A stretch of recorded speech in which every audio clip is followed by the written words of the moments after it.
Në mbledhjen e Këshillit të Ministrave, kryeministri Edi Rama theksoi se procesi I luftës kundër korrupsionit dhe konsolidimit të drejtësisë është kyç për integrimin e vendit në Bashkimin Evropian. Ai theksoi se institucionet të drejtësisë u duhet të rrisin profesionalizmin, paanshmërinë në cilësinë e shërbimeve, duke konsideruar këtë një proces që përfshin jo vetëm luftën kundër korrupsionit, por dhe modernizimin dhe transformimin institucional. Patjetër që ky proces konsolidon institucionet e drejtësisë, të cilat tani më kanë kaluar një fazë tjetër, pasi kanë pavarësinë që se kanë pasur kurrë, dhe ndërkohë në procesin e konsolidimit do duhet të rrisin profesionalizmin, paanshmërinë edhe sigurisht pastaj edhe cilësinë e shërbimeve të tyre. Të fazë pas hapjes së gjithë kapitujve, kryeministri e komentoi dhe shumë të dobishme për luftën me korrupsionin. Në ndërkohë që ky proces siguron luftën kundër korrupsionit jo thjesht si një luftë që zhvillohet në frontin midis institucioneve të drejtësisë dhe fenomenit korrupsionit, por si një luftë që zhvillohet në ndërkohë edhe në frontin e modernizimit, të transformimit institucional dhe të realizimit të një kapaciteti të gjithë shtetit për ta parandaluar korrupsionin, për të parandaluar veprimtari të cilat zhvillohen në hapësira gri ose në mungesë të kanaleve të sigurta institucionale që garantojnë shërbime dhe ndërveprime të shpejta dhe cilësore.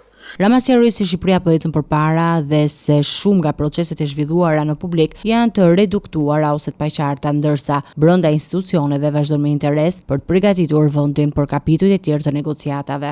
Çka flitet në publik është shumë e reduktuar në gjëra ose shumë bazike ose tërësisht pa lidhje me këtë proces.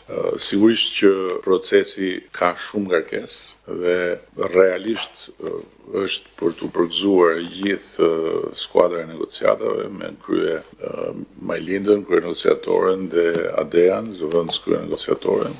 Duke vurë në dukje progresin e vendit në 27 nga 33 kapitujt e negociatave, duke theksuar ritmin sistematik të përparimit, një grupim kapituj çdo 2 deri në 3 muaj gjatë vitit kaluar.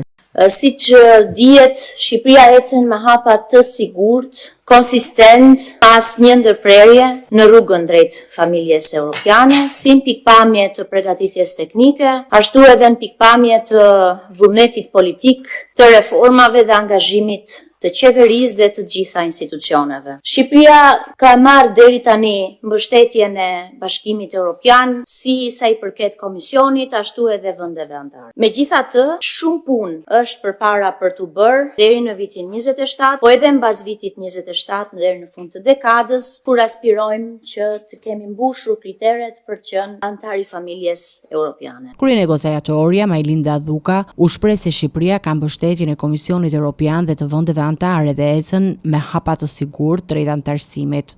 Në 27 nga 33 kapitujt, Shqipëria konsiderohet e përgatitur mirë ose e përgatitur në mënyrë të moderuar. Të jemi gati teknikisht me kushtet për mbylljen e negociatave deri në 16 kapituj. Deri në qershor po përgatisim 7 deri në 8 kapituj. 3 kapitujt e parë janë thuajse të maturuara. 30-a, 25-a, 26-a.